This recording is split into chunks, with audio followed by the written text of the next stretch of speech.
அனைத்து மகளிருக்கும்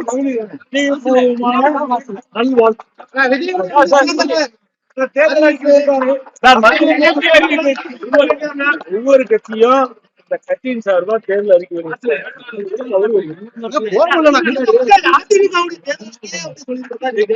நீங்க கேட்டாதுக்கு நான் என்ன செய்யறது? அவருதான் இருக்காரு. இந்த கேள்வி அவரோட தான் கேட்கணும். இலவசமா அறிவிக்க மாட்டேன் கேள்வி அவர்கிட்ட கேள்வி அந்த கட்சியுடைய நிலைப்பாட்டை கருதி அவர் தேர்தல் அறிவிப்பு வெளியிடுறாங்க. இப்ப திமுக தலைவர் ஸ்டாலின் கூட தான் இப்ப மகளிர் உரிமை தொகை 2000 ரூபாய் உயர்த்தப்படும் சொன்னேன். அதான் இன்னைக்கு அறிவிச்சிருக்காரு. இதையும் அவர்கிட்ட கேளுங்க ஸ்டாலின்.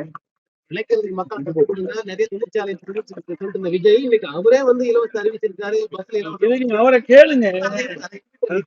சொல்றேன், ஒவ்வொரு கட்சி தலைவரும் அவரவர்கள் விருப்பப்படி அவர் தேர்தல் அறிவிப்பு வெளியிடுறாங்க.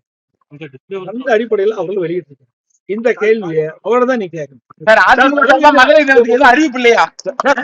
நிறைய அறிவிப்பு கொடுத்துட்டோம். கொஞ்சம் அறிவிப்பா கொடுத்துருக்கிறோம். பெண்மணி சம்பள புரட்சி தலைவர் எம்ஜிஆர் காலத்திலும் கொடுத்தோம். இதே புரட்சி தலைவி அம்மாவுடைய கொடுத்தோம். இன்னைக்கு பாருங்க ட்விட்டர்ல போட்டிருக்க அழகா என்னென்னலாம் செஞ்சுன்னு பார்த்து அதை உங்களுடைய தொலைக்காட்சியில வெளிப்படுத்துங்க. நீங்க 2000 ரூபாய் சொன்னீங்க, விஜய் 2500 ரூபாய் கூடுதலா அறிவிச்சிருக்காரு சார்.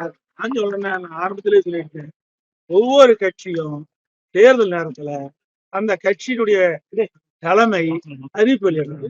நாங்க எங்களுடைய கட்சியினுடைய சார்பா எங்களுடைய மூத்த நிர்வாகிகளுடைய ஆலோசனைப்படி நான் அதிமுக ஆட்சிக்கு வந்த உடனே ஒவ்வொரு குடும்பத்தில் இருக்கின்ற குடும்ப தலைவிக்கு 2000 ரூபாய் மாதம் தோறும் வங்கியில் செலுத்தப்படும்.